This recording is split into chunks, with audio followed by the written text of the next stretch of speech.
नमस्कार मेरे सभी प्यारे भाइयों बहनों, पीताम्बरा एजुकेशन चैनल पर आपका बहुत बहुत स्वागत, वंदन, अभिनंदन। सुपर टैट के लिए ये क्लास जो आप चल रही है, ये आपका सीडीपी का प्रैक्टिस सेट पेपर एमसीक्यूज के माध्यम से। चलिए चलते हैं आज की इस क्लास में।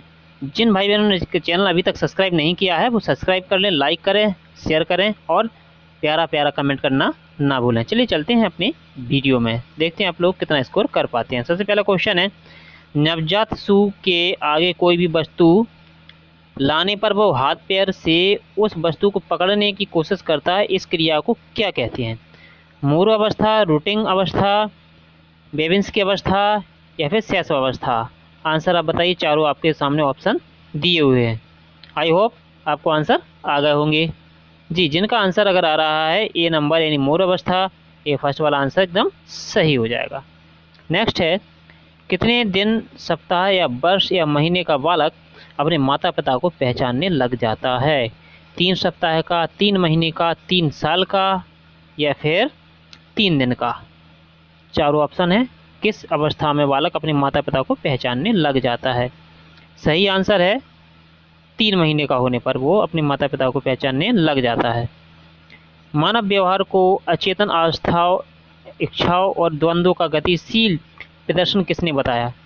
विलियम जेम्स, स्किनर, फ्राइड या पावलोव? बताइए आंसर। मानव व्यवहार, मानव के व्यवहारवादी कौन है आप सभी जानते हैं, इसलिए इसका आंसर हो जाएगा सी यानी फ्राइड। ठीक है, आंसर हो जाएगा सी। नेक्स्ट क्वेश्चन है, प्रिंसिपल ऑफ साइकोलॉजी किसकी किताब है, किसकी पुस्तक है? वुडवर्थ, वॉटसन, विलियम जेम्स या स्किनर? आंसर है सी, विलियम जेम्स। नेक्स्ट, स्वमोह को किस नाम से जाना जाता है? स्वमोह को किस नाम से जाना जाता है? अफेसिया, बुलिमिया, नार्सिसिज्म या फिर डिसलेक्सिया? आंसर हो जाएगा आपका सी नंबर, नार्सिसिज्म। ठीक है, नार्सिसिज्म सही है।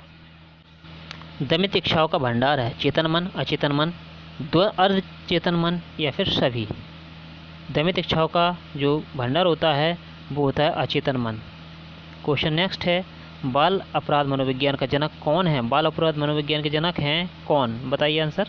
पेस्टोलॉजी, स्टैनली हॉल, थॉर्नडाइक या फिर सीजर लॉम्ब्रेसो?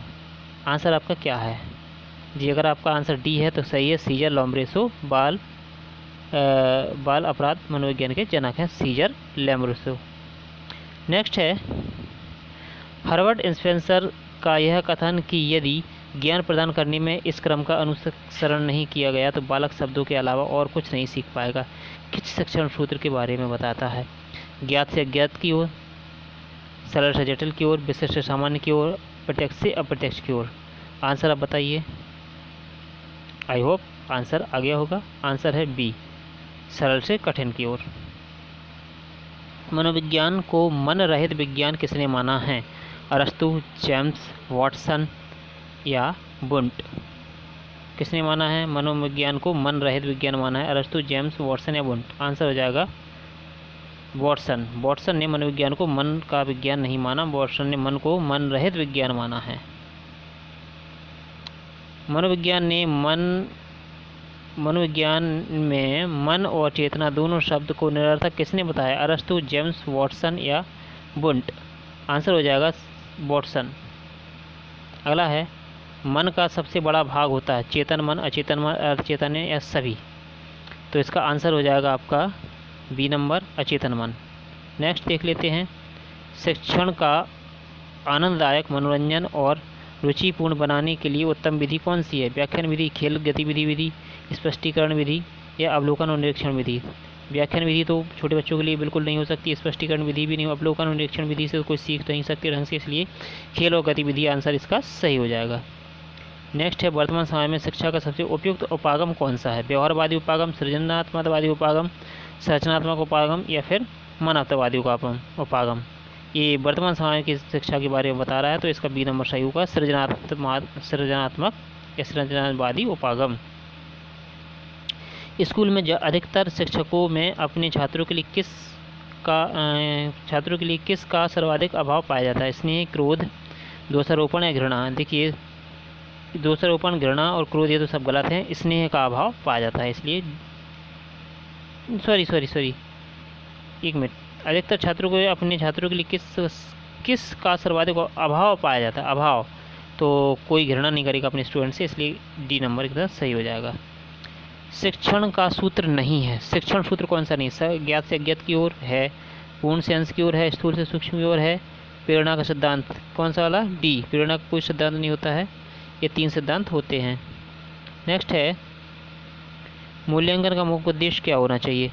शिक्षार्थियों की गलतियों को निकालना, शिक्षार्थियों को उपलब्धि को मापना, या निर्णय लेना कि क्या शिक्षार्थियों को अगली कक्षा में प्रोन्नत किया जाना चाहिए, या फिर सीखने में होने वाली कमियों का निदान सबसे उपचार होना चाहिए। क्या होना चाहिए आंसर? आंसर हो जाएगा डी। सीखने में होने वाली कमियों का निदान सबसे पहले उपचार होना चाहिए। निदान से पहले क्या होता है? एक मिनट ऑप्शन मुझे चेक करने दो। सीखने में होने वाली कमियों का निदान सबसे और उपचार होना चाहिए। देखिए क्या होता है, मैं आपको बता दूं। सबसे पहले अपन क्या करेंगे? सबसे पहले उसका अपन डायग्नोस करेंगे, उसके बाद फिर उसका ट्रीटमेंट करेंगे। तो सबसे पहले क्या होना चाहिए? निदान होना चाहिए, उसके बाद उपचार होना चाहिए। डी सही है। एक अध्यापक की दृष्टि में कौन सा कथन सर्वोत्तम है? प्रत्येक बच्चा सीख सकता है, कुछ बच्चे सीख सकते हैं, अधिकतर बच्चे सीख सकते हैं, बहुत कम बच्चे सीख सकते हैं। ये तो देखिए कुछ बच्चे गलत है, अधिकतर बच्चे सीख सकते हैं ये भी नहीं है, बहुत कम बच्चे सीख सकते हैं ये भी गलत है, प्रत्येक बच्चा सीख सकता है एकदम सही आंसर हो जाएगा। अगला है परीक्षा में विद्यार्थियों से किस प्रकार के प्रश्न पूछना चाहिए? स्मृति समझ पर आधारित, वस्तुनिष्ठ या विषयगत, या समाज एवं अनुप्रयोग आधारित, या केवल वस्तुनिष्ठ? तो किस प्रकार के प्रश्न पूछना चाहिए हमें? तो इसका आंसर हो जाएगा समाज और अनुप्रयोग आधारित, यानी उसको करके सीखने वाले कुछ ऐसे, जिससे वो सृजनात्मक कर सके कुछ। भारतीय समाज की बहुभाषिक विशेषता को किस रूप में देखा जाना चाहिए? जो बहुभाषिकता है उसे किस रूप में देखा जाना चाहिए? विद्यार्थियों को सीखने के लिए प्रेरित करने के लिए, शिक्षक योग्यता को चुनौती के लिए रूप में, या फिर विद्यार्थियों के लिए विद्यालय जीवन को एक जटिल अनुभव के रूप में बनाने के लिए, या फिर शिक्षण अधिगम प्रक्रिया में बाधा के रूप में, या विद्यालय जीवन को समृद्ध बनाने में। देखिए तो मैं आपको बता दूं, प्रत्येक जो भारतीय समाज की बहुभाषिकता विद्यार्थी को सीखने के लिए चुनौतियों को चुनौती करने और शिक्षक की योग्यता को चुनौती के लिए तो कभी नहीं हो सकती। विद्यार्थियों के लिए विद्यालय जीवन को जटिल अनुभव, ये भी नहीं, जटिल अनुभव होगा तो फिर वो उसको सीखने में रुचि नहीं लेंगे। शिक्षण अधिगम की प्रक्रिया में बाधा, ये तो कभी हो ही नहीं सकता। विद्यालय जीवन को समृद्ध बनाने के लिए ज़रूर हो सकता है, इसलिए डी आंसर सही हो जाएगा। सूक्ष्म शिक्षण में सामान्य शिक्षण में उपयुक्त होने वाली किस कौशल और कुशलता अर्जित करने के लिए किया जाता है? अल्पकालिक शिक्षण, दीर्घकालिक शिक्षण, अर्धवार्षिक, या उपयुक्त में से कोई नहीं। तो आंसर हो जाएगा आपका ए, अल्पकालिक शिक्षण, छोटे छोटे टुकड़ों में सिखाया जाए। स्वभाषिक वातावरण में बिना किसी तनाव के शिक्षण किस विधि द्वारा संभव है? आगमन विधि, निगमन विधि, खेल विधि, या फिर व्याख्यान विधि? तो स्वाभाविक वातावरण में बिना किसी तनाव के शिक्षण किस विधि द्वारा होता है? वो होता है खेल विधि द्वारा। सी नंबर सही। अलग अलग करके सीखना किस विधि का अंतर्गत आता है? आगमन विधि, विश्लेषण विधि, प्रयोजना विधि, या व्याख्यान विधि? व्याख्यान विधि तो है नहीं, प्रयोजना विधि भी नहीं है, विश्लेषण आगमन में से बताइए आपका आंसर हो जाएगा। तो ये हो जाएगा बी, विश्लेषण विधि, एनालिसिस। नेक्स्ट है निश्चित समय में निश्चित काम को करने के लिए बोला जाता है। ये आगमन विधि है, डाल्टन विधि, प्रयोजना विधि, या फिर व्याख्यान विधि? क्या है आंसर? इसका हो जाएगा डाल्टन विधि, डाल्टन मेथड।